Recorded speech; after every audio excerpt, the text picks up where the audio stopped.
Start. So the question will be whether people want to start. I hear we had a meeting, a special meeting at the end of May. And so the question is, do we want to start? I'm going to share my screen so that everybody can see. Do we want to start at 17, which is where we left off the last time I was here, or where at, I think, the beginning of 18, where you all left off last time? Which would you like to do? 18, 17? The words are yours and yours alone. I've shared mine. I would love, we covered it on the phone. I'd love to go back and hear what you said. Yeah. Oh, yeah. Okay, great. Then we're going to start at 17:1, and we haven't even said the blessing yet, so we've got still to do that. Remember, if you say Amen, you get full credit. Baruch atah Adonai Eloheinu melech haolam asher kitshanu b'mitzvotav v'tzivanu la'asok b'divrei Torah. Amen, amen. And we're in 2 Samuel chapter 17, verse 1. Just give time for everyone to find it in their various books. And so where this had left off, Achitophel, this oracle-like advisor of both David and now Avshalom, David's son, gave Avshalom some, quite frankly, I would say, questionable advice, which was to sleep with all of his father's concubines, to show his new dominance over the house of, the kingship of Israel. And of course, Avshalom does what Achitophel tells him to do, which is again questionable advice, but he does it. And so now David's on the run, and we've got to keep going. So Achitophel said to Avshalom, "Let me pick 12,000 men and set out tonight in pursuit of David. I will come upon him when he is weary and disheartened, and I will throw him into a panic. And when all the troops with him flee, I will kill the king alone. And I will bring back all the people to you. When all have come back, except the man you are after, all the people will be at peace." The advice pleased Absalom and all the elders of Israel. So what do we know here? What do we learn in these four verses? This one has no compunction about killing an anointed one of God as David did for Saul. Yes. So is it Avshalom that's going to kill David or Ahithophel? Well, if Absalom orders it, it's still his responsibility. Yeah, that's true. Yes, I would agree with you. Although I agree with you that there is that difference. There's this recognition of feeling like they want to kill the king, sure, which David didn't do. He specifically always told them, "We're not going to kill the king." That is true. What else? There's some differences between how David went about gaining kingship versus how Absalom is doing it. Um,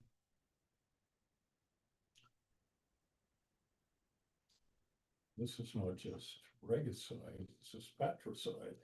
well, only if he kills him. Again, if he has someone else do it, it is different. I mean, like Jewish law would view it differently, is what I like. It's like if he's not doing the killing, then it's not the same thing. That is different. Well, I mean, again, plotting murder is bad. It's just not the same as driving the knife in. True. That don't kill Absalom. When they were after him and got caught in the tree, because he didn't want to kill a potential anointed of God. It's a different ethical perspective. And so far, Absalom's major act is to have intercourse with concubines in public. Yeah. Terrible. No, he certainly, and that's what I wanted to get at. David was constantly thinking about the theological side of Mhm. kingship. Here we see a lot of politicking, which David was also good at. We've got the elders of Israel are with Absalom. They're hanging out with him. So clearly they're on his team. If you watched House of David, you get kind of like what the courtiers are like. I think they did a good job of that. And so like you've got so he's got those people, fickle as they might be, with him. Um, and he's got Achitophel, and they're talking murder, and they're talking. It's very Game of Thrones. I don't see a lot of the theological aspect of Jewish kingship, which up till now, even Saul, who was much more politician than theologian, uh, tried, at least for most of the beginning and middle of his kingship, to pay some kind of tribute to that. He always had the prophet around until he couldn't stand him anymore. He did the sacrifices. When he spoke, he ended with, he said things about like, and as God lives, I will do things for the people, whatever he was saying, we don't see so much of that at this point. We haven't seen much of it in Absalom since we've been introduced to him Right. as a king seeker. Because he wanted to take over the religious aspects. He offered a sacrifice. Yes, yeah, partially, yeah. That get any feeling that Absalom would give it to him. He wouldn't. You might say, you know what, you do your thing and I'll do my thing, right? Um, maybe the priest would love that. Maybe that would make him a very attractive replacement for David.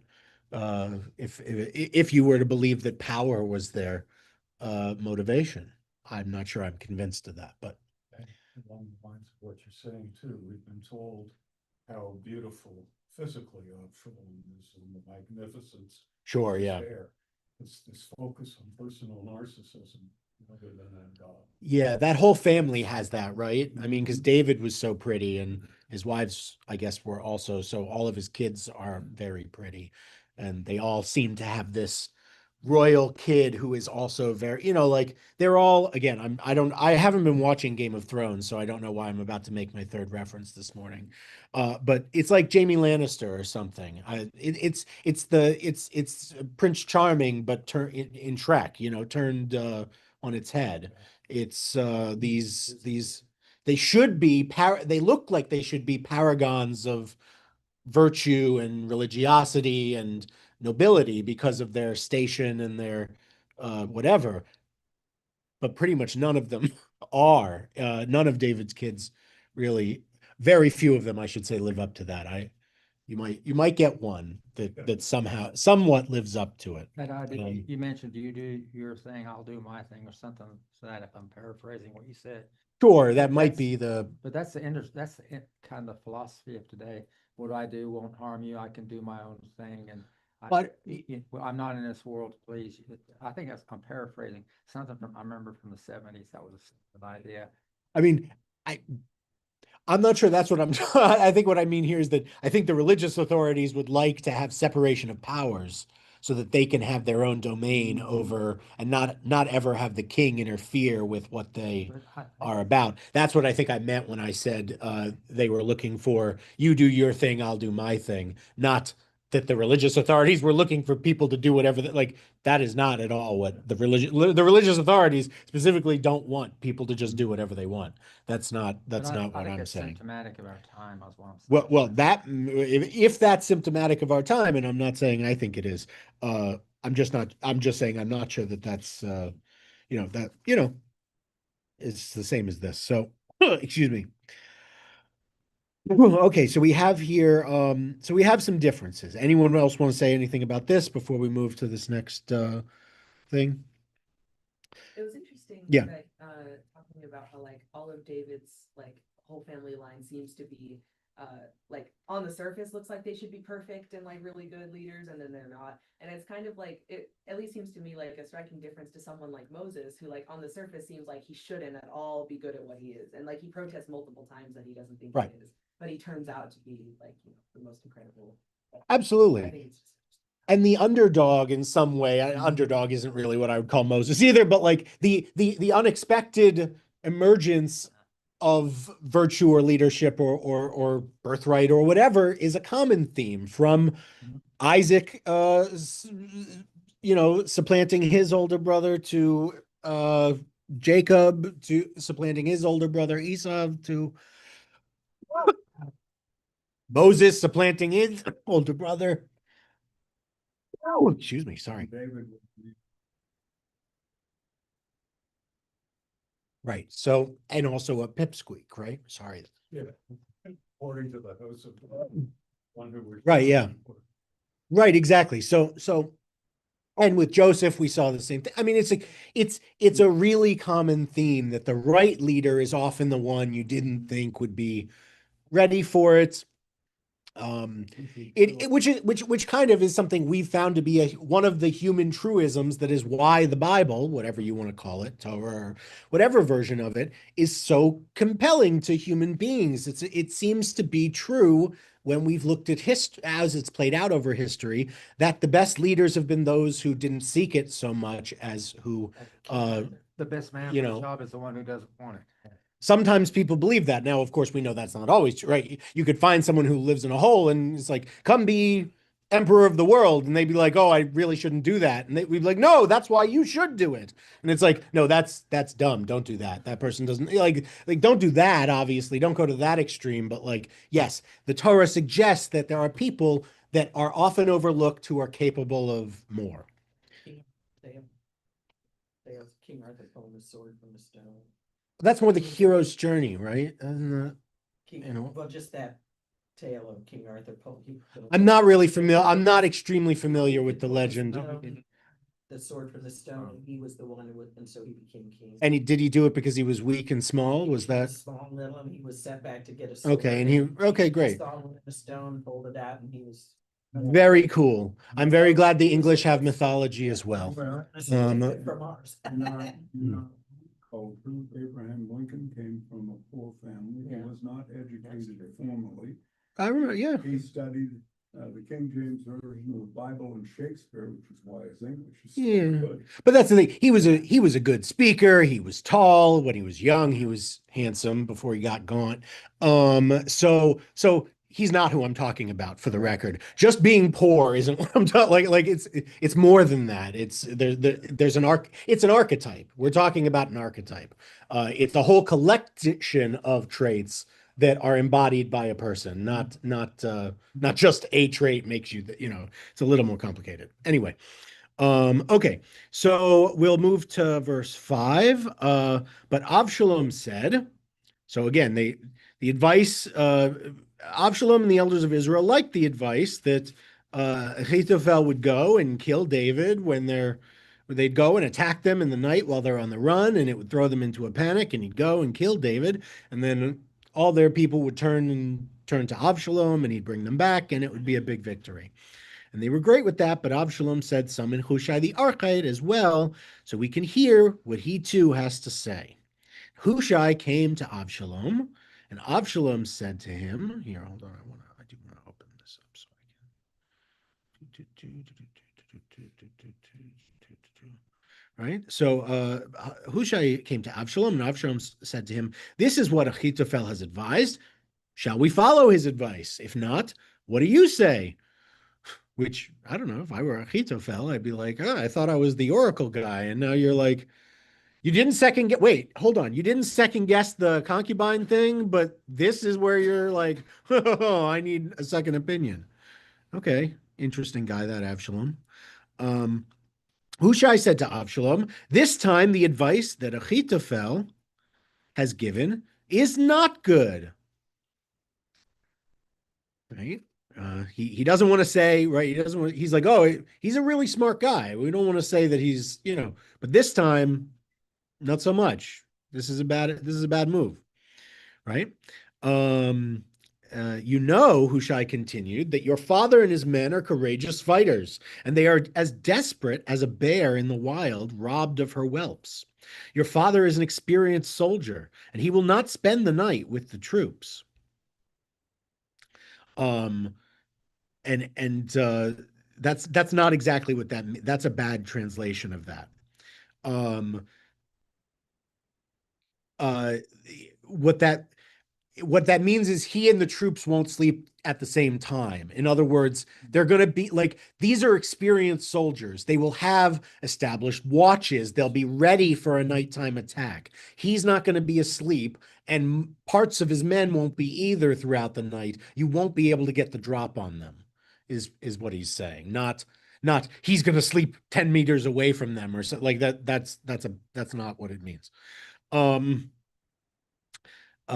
Even now, he must be hiding in one of the pits or in some other place. And if any of them fall at the first attack, whoever hears of it will say, "A disaster has struck the troops that follow Avshalom."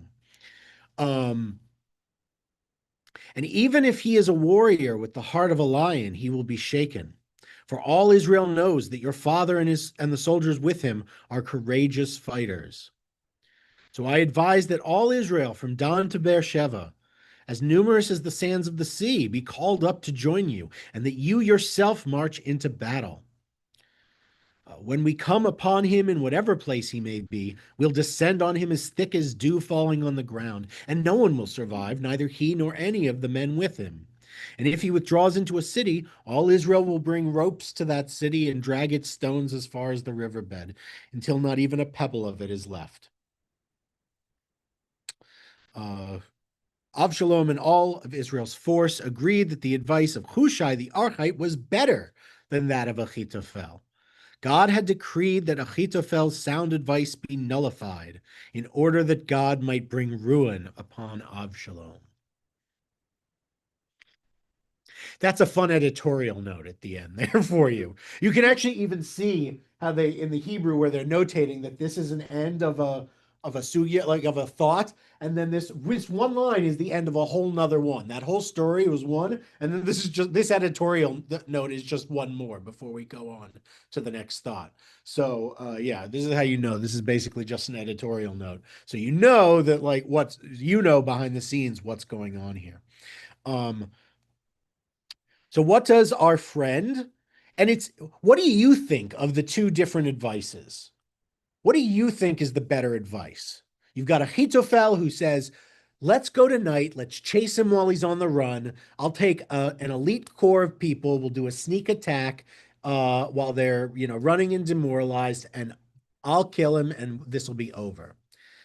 And this other guy, Hushai, the Archite, says, oh, maybe what you should do a little bit is wait. If you go tonight, he'll be ready for you. There'll be ambushes. You'll lose. And if you lose a battle, even if you don't die, if you lose a battle, they'll say that David, he's better than Avshalom. So you can't have that. 1 second. I'm going to use the bathroom very quickly. Please discuss, and I want to hear when I come back, which you think is the better strategy, regardless of what the text said, because the text, again, is an editorial note looking back. The word better to me is interesting because better in terms of whose perspective, right?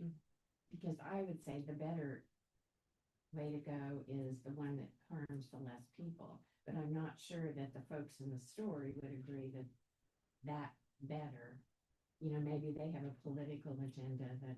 Well, and Abishai is actually one of David's trusted people, and he's deliberately giving advice that would give David time to regroup.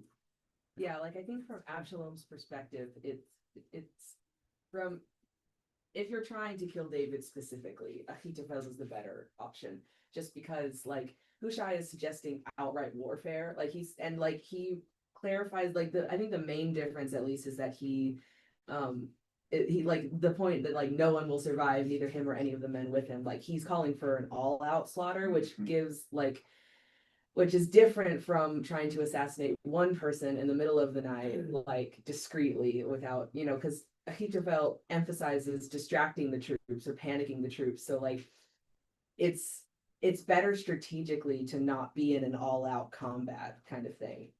But Hushai is giving the soldiers on David's side a chance to fight back. So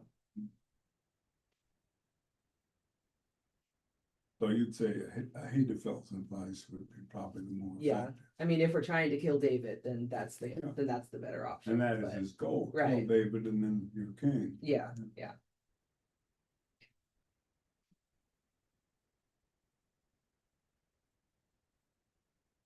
You know, I think that was the whole purpose of Abishai, is to take away a good strategy and put one that David would have. Hushai. Hushai. Hushai, okay. Yeah.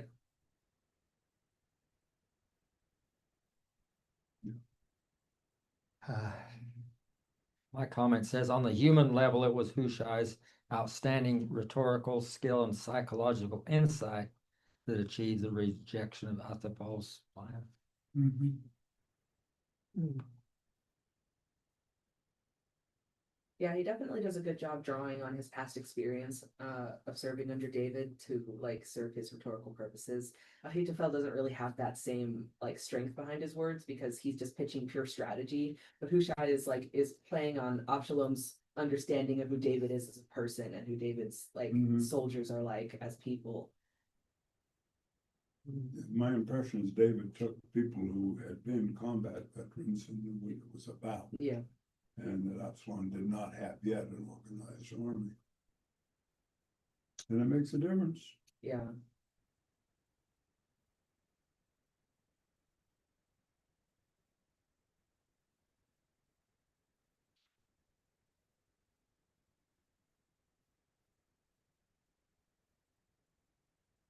More local one.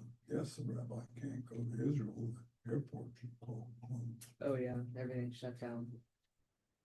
How long they'll stay that way, that's a small country, you can't. Yeah. And I've been appalled at how many rockets have been getting through. Yeah. They may not have enough of these slingshot anti-rocket stuff. We need to help them with that. Getting into the war, there's a lot of public reticence about that. Yeah. They've got into war and they don't go away quickly.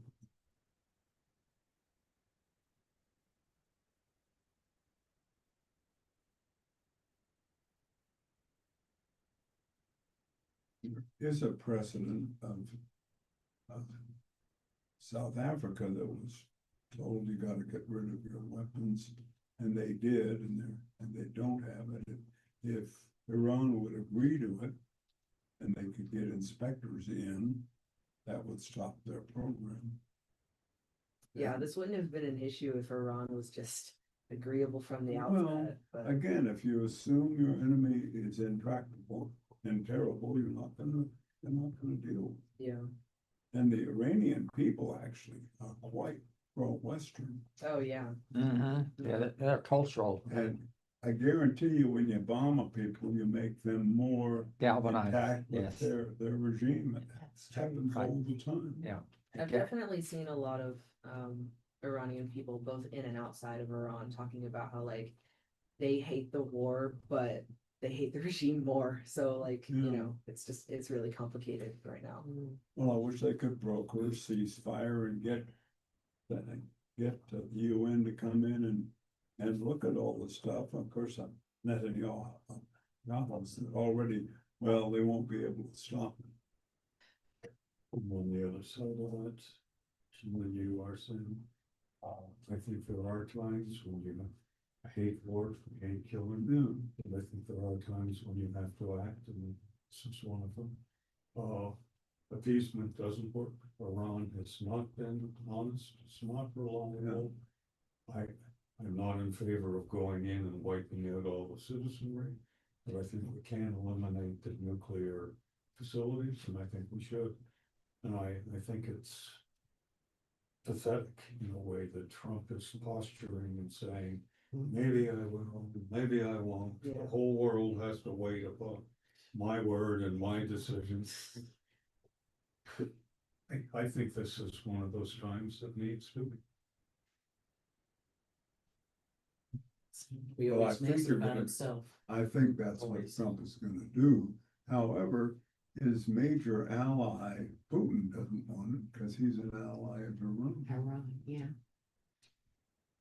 And that's I think another advantage of getting rid of this regime, they're supplying Ukraine.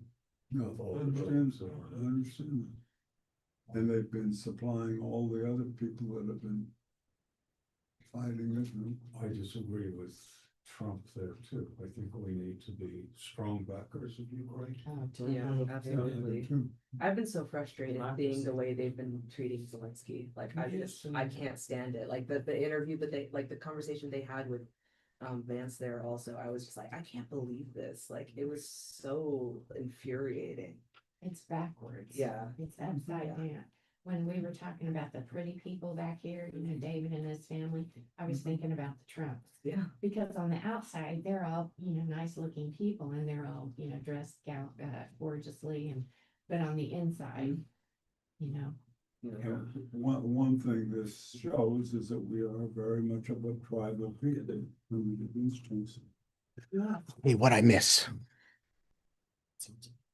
Well, there were both sides of the issue. And where'd we come out? Well, I was arguing that Ahithophel's advice is better for the purposes of killing David, just because he's advising pure strategy in the sense of, you know, like it's very covert, it's very discreet what he's proposing. Hushai is calling for more like outright warfare and like, you know, eliminating all of David's troops and things like that, which like I think going into that kind of full-on battle isn't going to go well for Absalom. And also Hushai is just a better he's just a better speaker. He is able to play on a lot of like emotional rhetoric in a way that Ahitophel doesn't, or like not that I don't think that he can't, but he just doesn't. Because he again like he's advocating for pure strategy, but Hushai is also like, think about what the people will say if you lose. Think about like the character of David's army and things like that. So like he's pulling on a lot of different rhetorical tools that Ahitophel isn't. You're right. He has a much more persuasive argument. At least I agree that it seems very persuasive. But perhaps Ahithophel's argument would have been, is that who was the big Ahitophel supporter? Anybody? Yeah. Oh, sorry. I mean the Hushai supporter. God. God.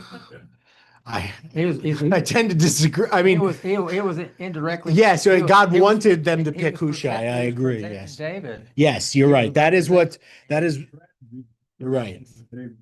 Right. Yeah. Yes, you're absolutely right. That is right. That God wanted them to pick Hushai's advice. Whether he's on Hushai's side is probably a different answer, but yes, certainly he wanted. On David's side, and God seems to be on David's side. That's very true, Yeah. which is important. This is the first time we've gotten mention of God so far here, and we know that God, of all the forces that now seem to be on Absalom's side, God is not one of them. God works in mysterious ways. Right. So it's David and God on one side. Right, right. It's not very mysterious. They were like, this is what he did. But in this case, we do have that you on one side you have David and God, it seems, and small handful of troops, and on the other side you have every other force in Israelite society. Let's see what happens. So now we've got the priests coming in. So in verse 15, so then Hushai told the priests, Tzadok and Aviatar, this is what Ahitophel advised Avshalom and the elders of Israel. This is what I advised. Now send at once and tell David, do not spend the night at the fords of the wilderness, but cross over at once. Otherwise, the king and all the troops with him will be annihilated. Jonathan and Ahimaaz were staying at En Rogel, and a maidservant would go and bring them word, and they in turn would go and inform King David, for they themselves dared not be seen entering the city. But a boy saw them and informed Avshalom. They left at once and came to the house of a man in Bahurim, who had a well in his courtyard. They got down into it. And the wife took a cloth, spread it over the mouth of the well, and scattered groats on top of it, so that nothing would be noticed. When Avshalom's servants came to the woman at the house and asked where Ahimaaz and Yehonatan were, the woman told them that they had crossed a bit beyond the water. They searched but found nothing, and they returned to Jerusalem. After those servants of Avshalom were gone, Ahimaaz and Yehonatan came up from the well and went and informed King David. They said to David, "Go and cross the water quickly, for Ahithophel has advised thus and thus concerning you." David and all the troops with him promptly crossed the Jordan, and by daybreak not one was left who had not crossed the Jordan. When Ahithophel saw that his advice had not been followed, he saddled his donkey and went home to his native town. He set his affairs in order, and then he unalived himself. We're on YouTube. He was buried in his ancestral tomb. So that is Ahithophel. That's the story of Ahithophel. And of course, that's only because Ahithophel is so brilliant that he knows that since Avshalom went with since his plan can't be carried out, it means David will win in the end. And David will come back and David will kill him. So rather than that, he's like, okay, game's over. I lost this one. That's why he does that anyways, is just because he knows David will win and come back. So David's spy network had a fun. This would make a good scene in the movie, right? This would be a good scene in the TV show, one of the seasons coming up, where they're running and they hide in the well and the people, right? So you've got people that are supporting David and his men. You've got David's spy network with the priests working through these guys and getting him the information, and he gets out of town. It's very action oriented. Any thoughts on this section? The idea of hanging himself. That's a violation of the Jewish Torah code, is it not? That's exactly where I was going with my thoughts. What are our thoughts on that? David might have killed him, or he chose to take matters in his own hands, kill himself. What's our traditions to that? That's a very interesting question. Because think about what it says. It says that he did. It says he did what he did, and then it says that he was buried in his father's grave, essentially, or in his ancestral grave. It says here, but it says v'yikaver b'kever aviv. So in his father's grave is what that means. So clearly, at this time, there is no prohibition against burial in Jewish cemeteries, in Israelite cemeteries. Again, it's hard to exactly, like, we want to say Jewish, and there is continuity, but this is a different form of Judaism in many ways than as we practice today. You're usurping the role of God. Who is? Ahithophel, when he hangs himself. Again, here it seems to be considered an honorable, him choosing this way out is honorable, whereas much like in certain other cultures, Japanese harikari when you're dishonored, or whatever. I mean, different cultures have various right? things where Is prohibition against harming yourself a rabbinic prohibition or a biblical prohibition? Because if it comes later, then I can understand why it's not like. And that's, I mean, it is a Derabanan prohibition, but I mean, The Rabbanon. sorry, of the a rabbinic prohibition, but I'm trying to remember. It's hard to keep it all in your head at once. But I think I have to look that up. In any event, here it's clearly not a problem at this time because he's able to immediately be buried. This was an honorable way out, and he could have an honorable burial before he was executed as a traitor, at which point he probably wouldn't have a honorable burial if he had waited for David to kill him. So that's part of why he does it, is so that he can have an honorable burial. Again, whether that story would play out if it was the same as we do it today, probably not, but in any event. What I thought was interesting was how Hushai advises Absalom to call up every Israelite Yeah. from the land to kill David, and then almost immediately we transition into a story of random people helping David. So like it seems to me that like that's also part of why his advice was not so great for Absalom, in the sense that like there's no way you could unify every single Israelite against David when you were given clear evidence that like many of them still support him. Very true. That's a good piece of evidence that I think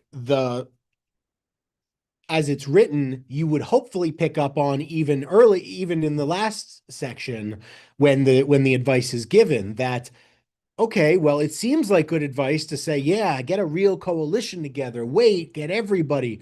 But if you get rid of him right now, then the only person to rally around is Absalom. If you give people the chance to rally around David, how do you know they won't? It just because you have the elders of Israel on your side doesn't mean you have the people on your side. And the people have always loved David. So part of why Hushai's advice was more questionable. Yeah. Okay. Okay. So David's going to keep going in verse 24. David had reached Machanima, Machanaim. It says Machanaim, but that's not what it is. He went the way of Machanaim, maybe, when Avshalom and Israel's entire force with him crossed the Jordan.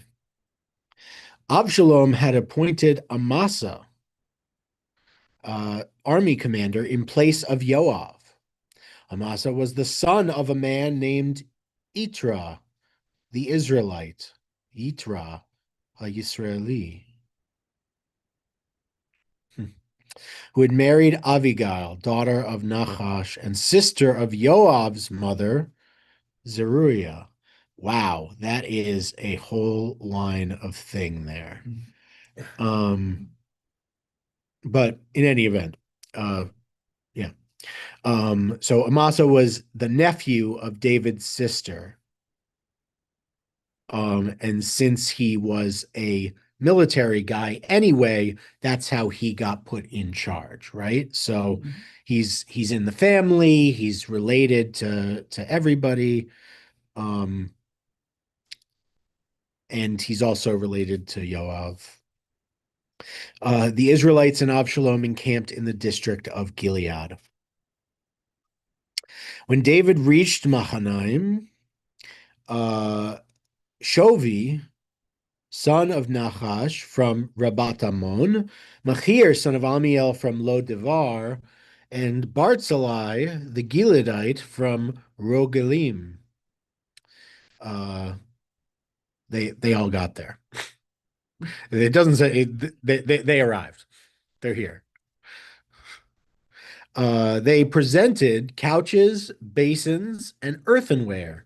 Also, wheat, barley, flour, parched grain, beans, lentils, and parched grain. Again, I guess, or we're going to say beans and roasted beans are the difference here. It's not two parched grains, beans and roasted beans. Honey, curds, a flock, and cheese, and from the herd for David and the troops with him to eat, for they knew that the troops must have grown hungry, faint, and thirsty in the wilderness. Right? So we got reinforcements and supplies for David. We got people showing up and they've got all kinds of food so the troops won't go hungry. So David is not out of the fight yet. And that's where we end chapter 17. Any thoughts before we move to chapter 18?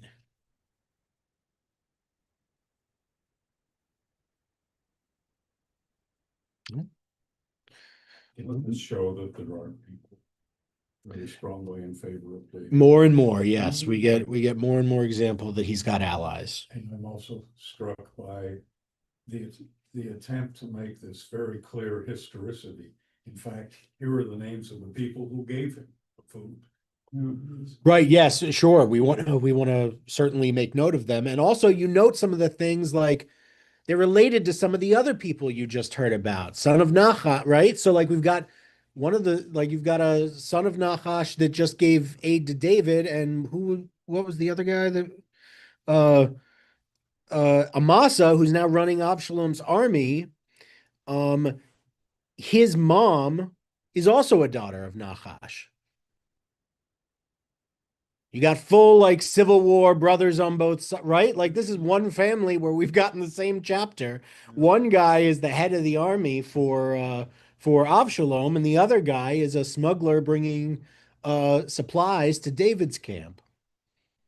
His uncle. So it's very divided, as you would expect, seeing as it's a civil war within one house. It's David's son who's fighting David. So in chapter 18, David mustered the troops who were with him and set over them captains of thousands and captains of hundreds. So basically, again, David knows how to run a military. He's running a military. He's taking track of who he's got. He's making sure that they are well organized, important in any military endeavor.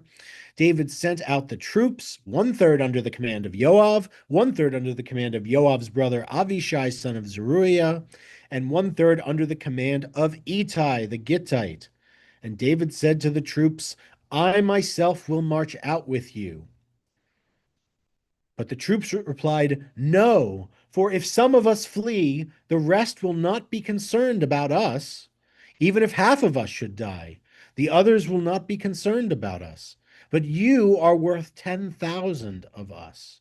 Therefore, it is better for you to support us from the town. David is always the guy who's with the troops.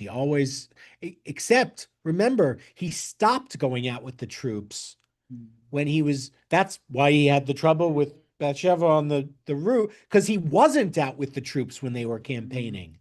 But this is a return for David to the kind of David he was before he was king, before he was the great leader of Israel, when he had that martial sense about him, before he lost it for chasing horses and money and women. He was that king, and it's kind of a reminder of that version of David when he says, I'm going to go out with you. And the troops are like, okay, like if they're essentially just saying, if we lose and we lose, then okay, it's a battle and you go and you fight another one with some of us later. If we lose and you die, the whole thing is done. So you shouldn't be here. And that's eventually we figured out in warfare. Even throughout the Middle Ages, they eventually figured out that kings shouldn't really be on the front line. Like that was a terrible way to have everything fall apart for a kingdom. But here they're saying, no, let's not do that. And the king said to them in verse 4, I will do whatever you think best, or that which is best in your eyes I will do. So the king stood beside the gate as all the troops marched out by their hundreds and thousands. So instead, he was like, okay, I'll be your figure. I'll stand here and say bye to you, right? I'll give you your Elizabeth at Tilbury speech. Tilbury, did I get the name right? I'm not sure. Where she gave that big speech when the Spanish Armada was coming. I don't know if you guys were. Anyway, like you can be a ruler and be there for the troops and not literally be fighting on the front. Like there's a middle ground here that leaders sometimes are able to manage. Lincoln did it. Elizabeth I just mentioned did it. Again, he did it from way further back than the other people I'm talking about. Not that he wasn't great. I love Churchill. I'm just saying he did it from London, whereas, he didn't make a lot of visits to the Battle of the Bulge, right? He didn't make a lot of visits to North Africa while Movie, I can't remember they showed Churchill going down into the underground associated with the common people though and stuff. Yeah. Oh, in Darkest Hour? Thank you. Yeah, that's, I mean, That's Gary better. Oldman does a great job in that That's movie, but I'm better. not sure that part is That's exactly fabricated. right. I think that's just trying to make you feel Yes. the British people are with him. I don't think I don't think he really took the tube that much. You know what I mean? Anyway, About, even if he wanted to, he was paralyzed. done what? I've gone. Oh, gone to Europe and with the troops or Japan or Asia? I They don't never know. revealed that to people I in those know, days. but Yeah. But he socialized with a lot of people in America. I mean, he did a lot, you're right. It's not, Hitler wasn't on the front lines either, neither was Mussolini. Uh, no, I mean, right. We stopped a while ago with leaders literally going to fight the battles on the we decided about 700, not even 400 years ago, that was a bad idea. Absalom, the advice that Hushai gave him was just go out with all the troops and like put yourself in the front lines kind of thing. Right. And then it's also an interesting difference here is that David is he's in tune with what the people want in a way that he might have not been for a little bit there. But now he's back in tune with what his troops are saying. Yeah, he listens and he respects their opinions, as opposed to Absalom, who's only getting his advice from one person, or then eventually two people. So it's Right. And at the same time, in a way, it sounds like David's not making a choice, but he is, because he already heard from them. They said, don't come with us. And he said, okay, whatever you want. In a way, yes, he's listening. Avshalom was like, well, I want to crowdsource an opinion, but then maybe I'll change my mind. It was unclear. When David was getting the information, it's unclear what exactly Avshalom's decision was. To the people bringing the message, even like but because one is urgent, that's the message they go with. They get both messages and they're not sure. Remember, it starts with here is the message of Achitophel, and here's the message of Hushai, and they said, well, one of them is tonight, so we're gonna we're gonna go now and try and solve this, and that it works out for the best. But yeah, anyway, yes, there's clearly a difference. The king is clearly coming back into his peak era of Davidness, which again is one might say one might look at this and say maybe God wasn't so happy with all the Bathshevaing and the not going out to battling and the not being the king I wanted you to being. Maybe you needed a little wake-up call. Maybe you need, I mean, it's sad to see this family drama become that, but there's a part of me that reads this and says, maybe this is God's like, hey, it's time to get back to, right. It's time to get back to the guy I need you to be for this to all work out the way I want it to. You got to remember, you're still my guy and you're my guy, but that also means you're my guy. You do what I tell you to. That's the deal we agreed to, you and I. Anyway, the king gave orders, verse 5, to Joab, Avishai, and Ittai, deal gently with my boy Avshalom for my sake. The commentary explains that David still loved Avshalom, and thought his actions were juvenile stupidity rather than malice. He was just getting too big for his britches, that this could all still be swept under the rug. Again, this is the night or the next day. We're day 2 of the revolution. He's like, if we put an end to this can all still, you beat him, you smack him around a little, you bring him to me, and we'll put this to bed. Seems to be David's feeling here. It's not the impression I get from Avshalom's perspective, but again, he's always had a soft spot. David's always had a soft spot for Avshalom, and he's let him get away with stuff he shouldn't have, and that's coming really back. tragic. Yeah, right. Sure, and sure, you want your especially your oldest living son, to be your, you want this guy to be who you want him to be, and he's not quite. That's not really what's happening for him. So, verse 6, the troops marched out into the open to confront the Israelites, right? The Israelites being the term for the supporters of Avshalom.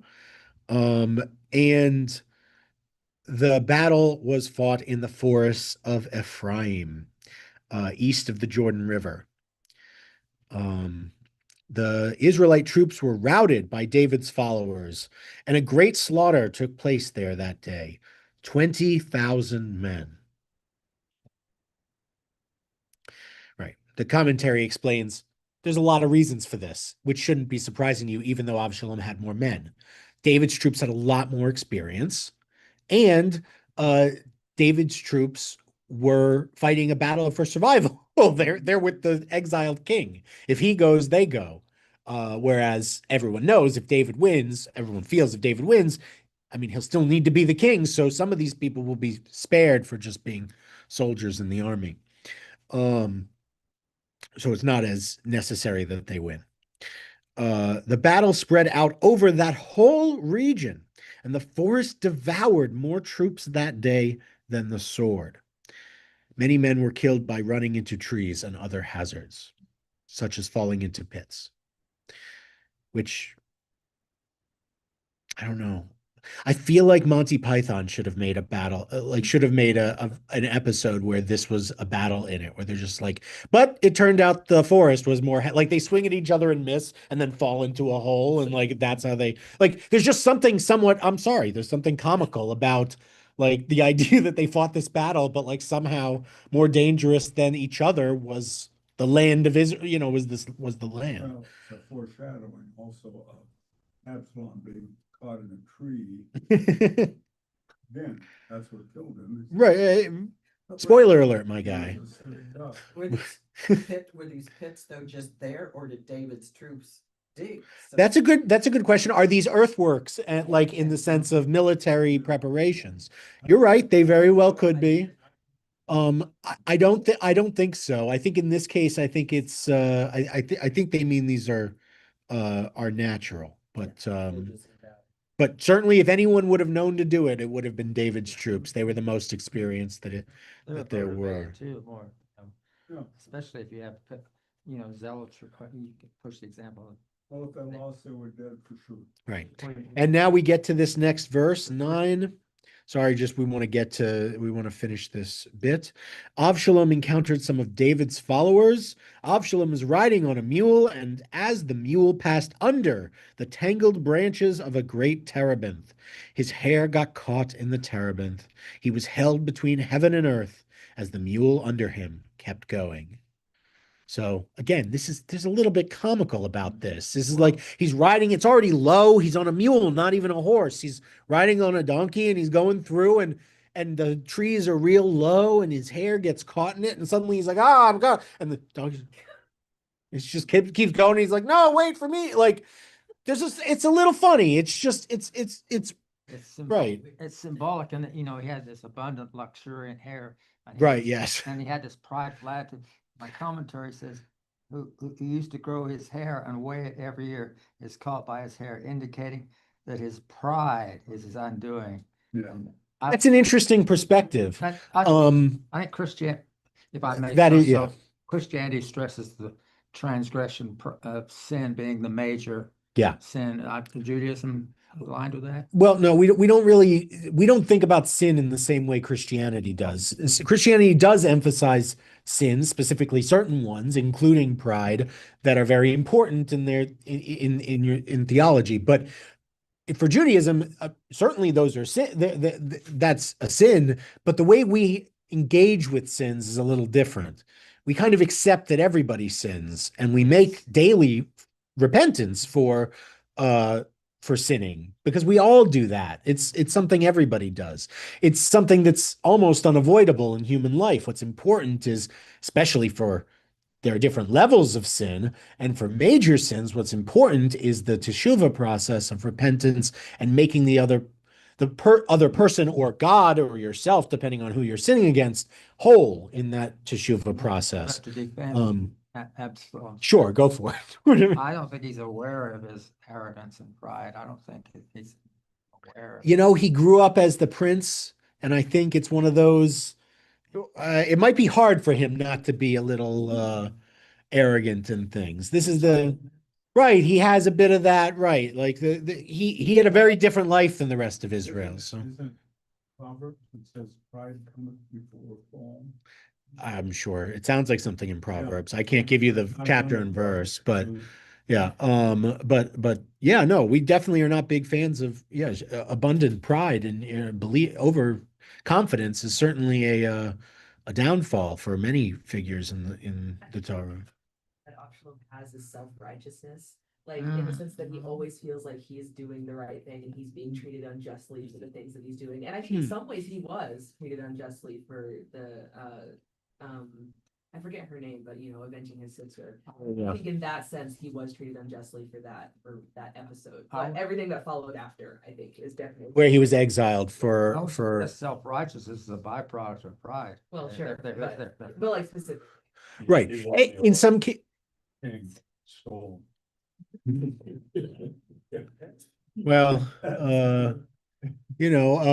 so right. Well, in any event, yes, it does certainly seem that and to be fair, not to be fair, I'm not sure who I'd be being fair to with this statement, but I think of Avshalom as like, think about growing up as Avshalom, and you saw maybe you even.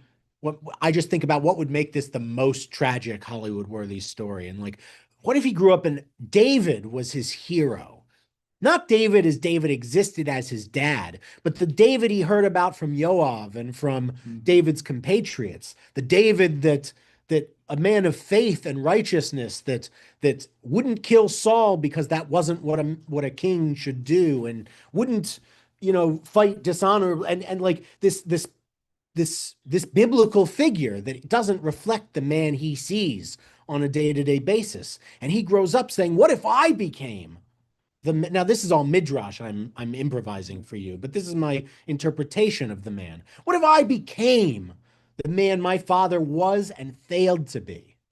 What if I was who was supposed to, and again, that's hubris, right? That's not no one, God didn't tell him, hey, it's your turn, right? Because that's what David was addressed by the prophet and said, it's your turn, you're up.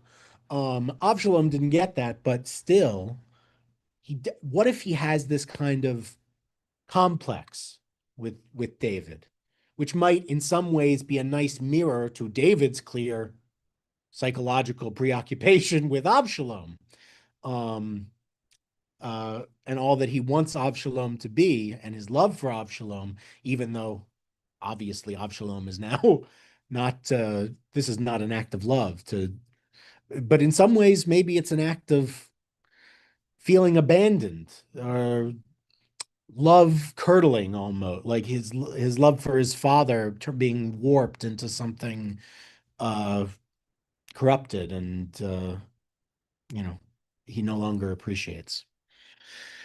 Anyway, just some ideas about Avshalom.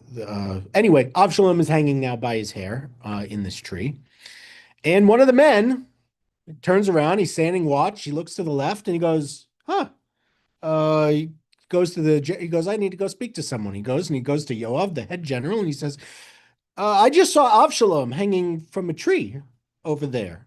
Yoav said to the one who told him, you saw it?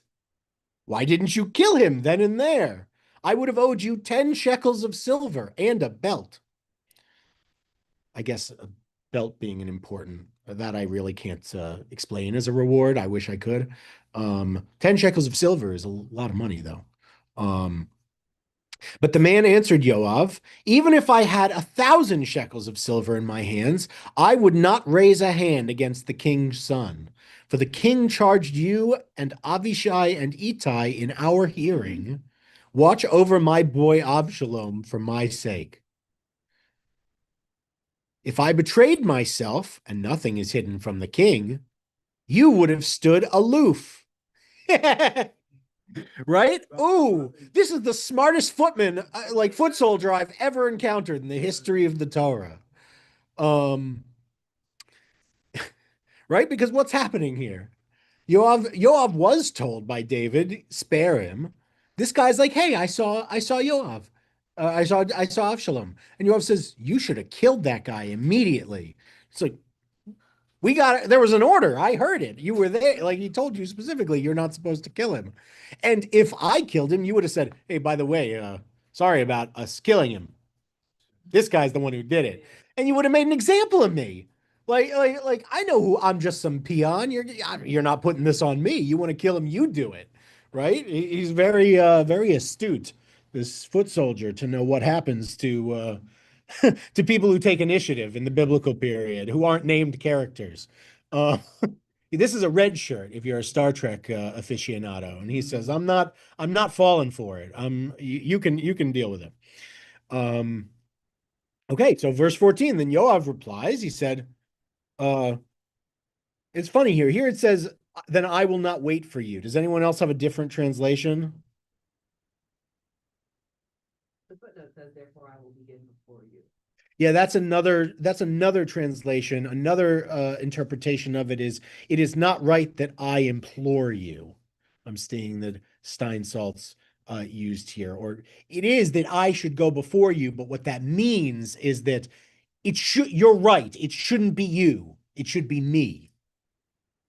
He's saying this is almost not quite to the same level as Judah and Tamar, but this is like from Genesis. But this is kind of a you are more right than me. Like he's like you should have killed him, and the guy's like, hey, it's not my job, and he goes, you're right. That that defying the order of King David is above your pay grade. I'll take care of it. It should be me, is basically what he's saying. Um, so he took 3 darts in his hand and drove them into Absalom's chest, and Absalom was still alive in the thick growths of the terebinth.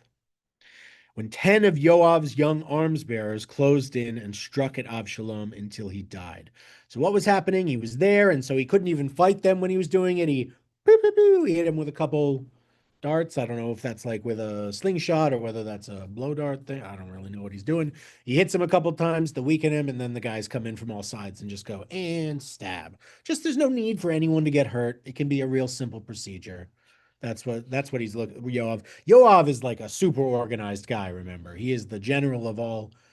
He's up there with Agrippa, Caesar's top jet. Like he's up there with a bunch of the big top generals of the very ancient world. Okay, so they struck him until he died. Verse 16, Yoav sounded the shofar, and the troops gave up their pursuit of the Israelites, the troops of Absalom, for Yoav held the troops in check, right? Because Yoav's saying, okay, we don't need to fight these guys. When they find out he's dead, they're gonna give up and become soldiers in David's army again. Like there's no need to keep killing people. They took Absalom and flung him into a large pit in the forest, and they piled up a very great heap of stones over it. Then all the Israelites fled to their homes, or to their tents, really. Each to his tent is what it says. My commentary says the humiliating pile of stones on his grave is an ironic contrast to the glorious memorial that Absalom had set up for himself in the Valley of the King. Oh, interesting. So this idea that Absalom, so self-aggrandizing, Vanity. would have already prepared for himself some large monument, but that this is a mocking substitute for it. Could be. I don't see it in my commentary, but that doesn't mean it's not. It could be in a midrash or something. This is a Jewish study Bible I'm getting. Yeah. I'm saying it very well. It's very well. It very well could be. It sounds extremely plausible.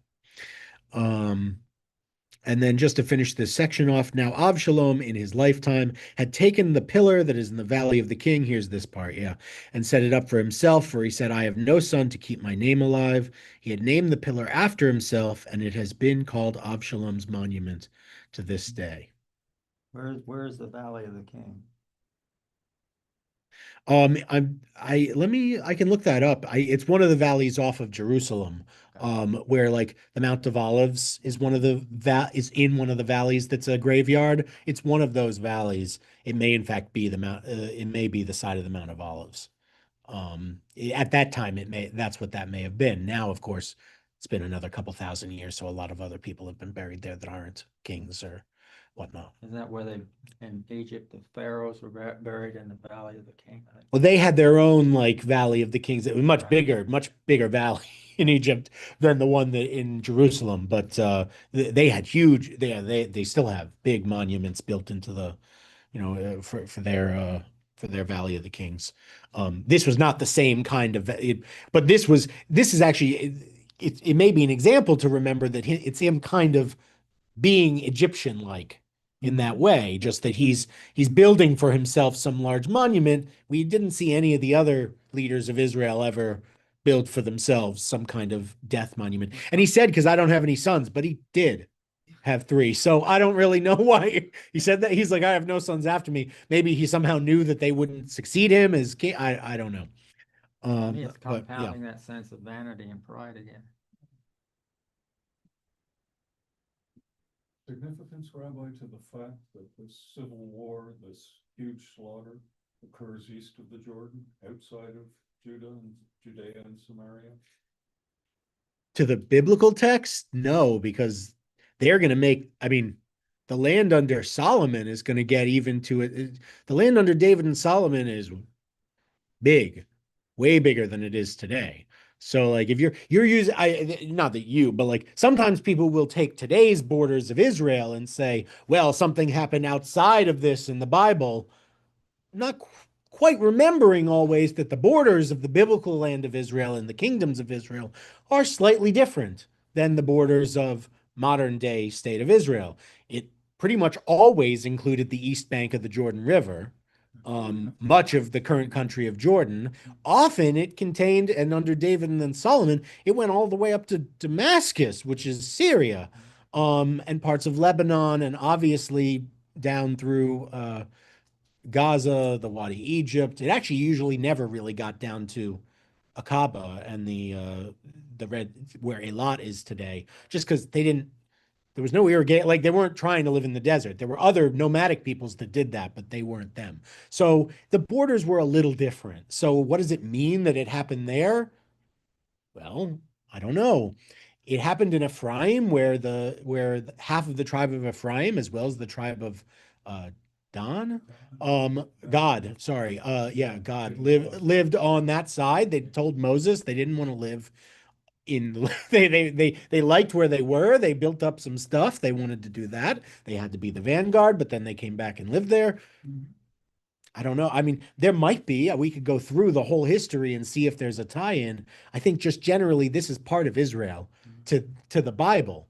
I'm not making any pronouncements for the world what it should be today, but to the Bible, that's just Israel. The east bank of the Jordan River is as much Israel as the west bank of the Jordan River, or any of the tribal lands. They're all part of the land of Israel. Yep. Okay. Any other thoughts before we finish off this chapter? Okay. So now we got this priest guy. Ahimaaz, son of Zadok, said, let me run. Oh, right. His reporter, and Zadok is the priest, but this is his reporter. Ahimaaz said, let me run and report to the king that God has vindicated him against his enemies. But Yoav said to him, you shall not be the one to bring tidings today. You may bring tidings some other day, but you'll not bring any today, for the king's son is dead. It's like, okay, normally you would be running to tell him good news about a victory. This is very particular news. I'm not going to send you. And we're just going to go ahead. And Yoav said to a Cushite, we don't know which Cushi, just one Cushite, go tell the king what you have seen. The Cushite bowed to Yoav and ran off. So what's he doing here?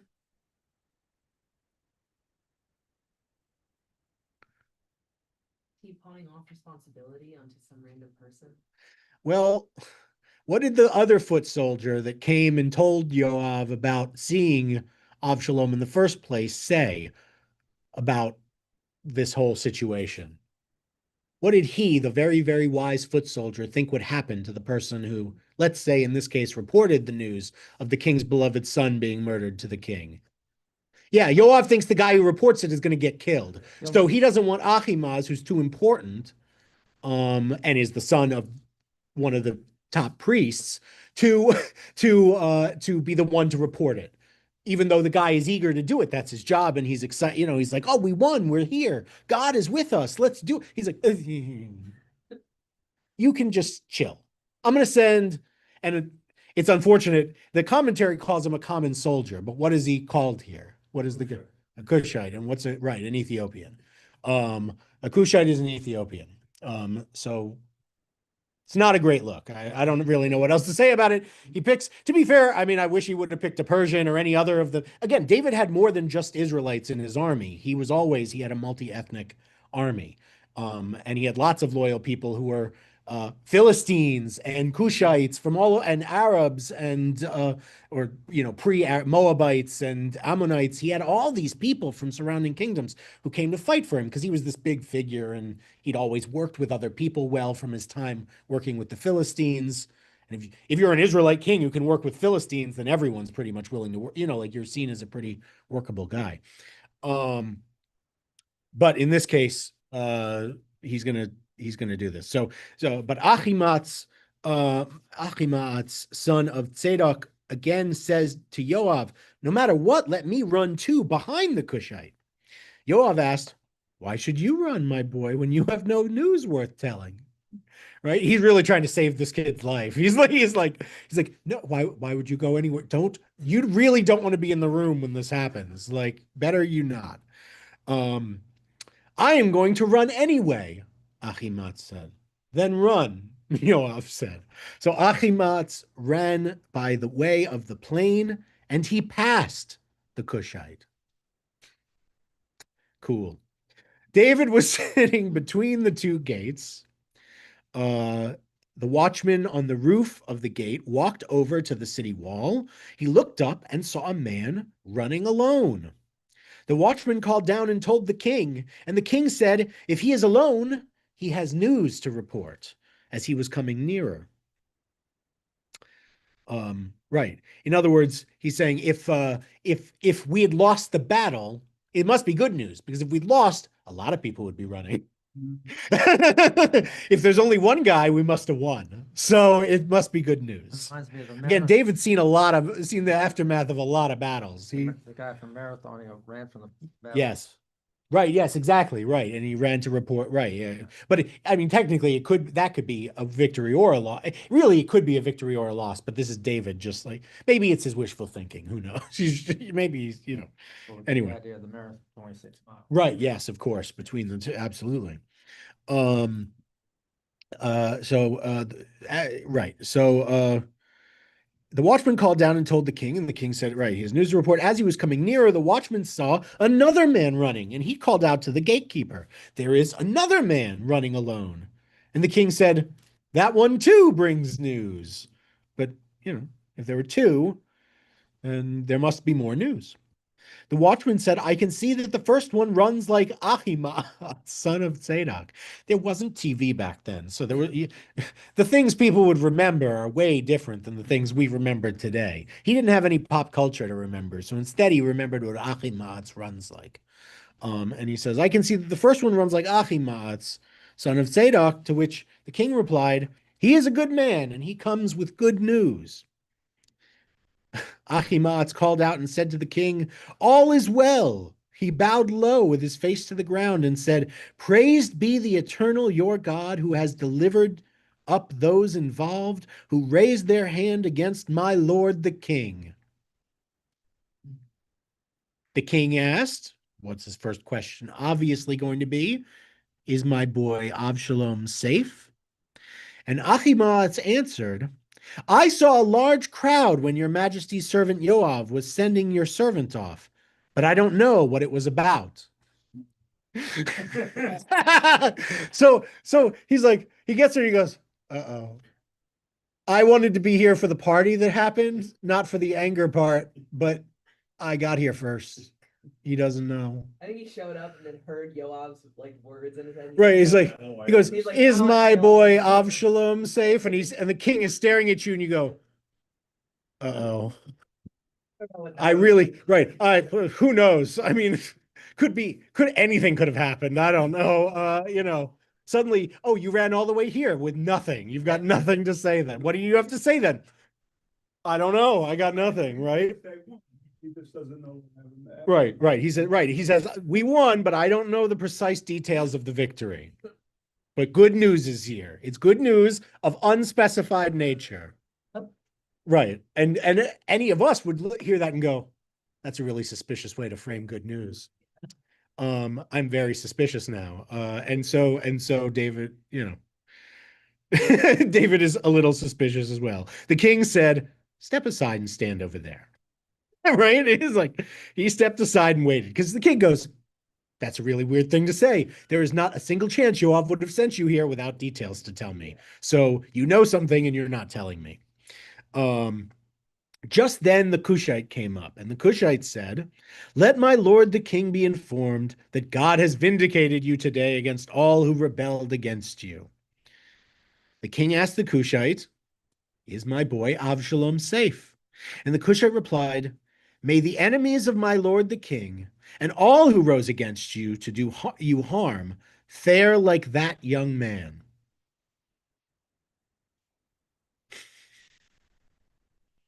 That's how the chapter ends. Really sensitive way to phrase that. Yeah, in a way. Um, I don't know. Maybe in a way you could interpret this as him saying he had an honorable death, but maybe not because you wouldn't want that for a. No, I'm trying to be nice, but no, the Cushite just tells him the truth. He just says no, it was bad. He died. He died like a dog. What did Trump say about Soleimani years ago? Right. Like he just goes, he just gives it to him straight out, and you just go, well, you got to respect the guy for going straight in to the king and saying, nope, this is how it went, my guy. It was not fun. May all people who betray you, and like, what do you say to a guy? Like, if somebody came to me and said, may all people who betray you face bad ends, it's like, well, I mean, that's a nice thing to say. I'm very upset now that my son is dead, but that's a very nice thing to say, I guess. And we'll see in next time when we meet in chapter 19 what happens in this in the rest of it. And Yoav will come to speak to David, and we'll have all of that. Does anyone have any thoughts they want to share to wrap up our session today? I have a question. Sure. It goes back to suicide of Ephrathel. Okay.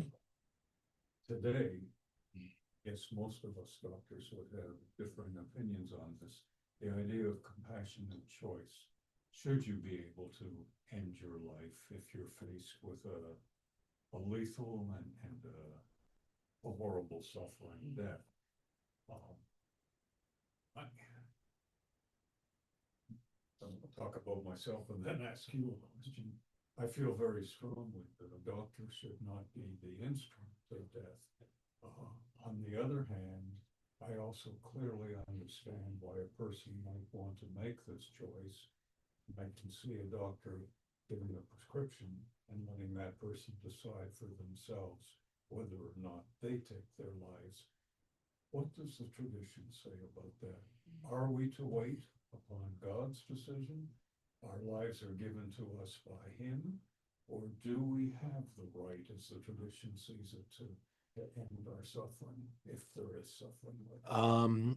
So the great thing about Judaism is that there's a lot of texts. So I bet I could find some for you that would support your position. That said, I generally believe there are lots of things in life, choices that are easier to make that are still the wrong choices. Choices that might make us happier that are still the wrong choices. Okay, I need to hold on. Thank you.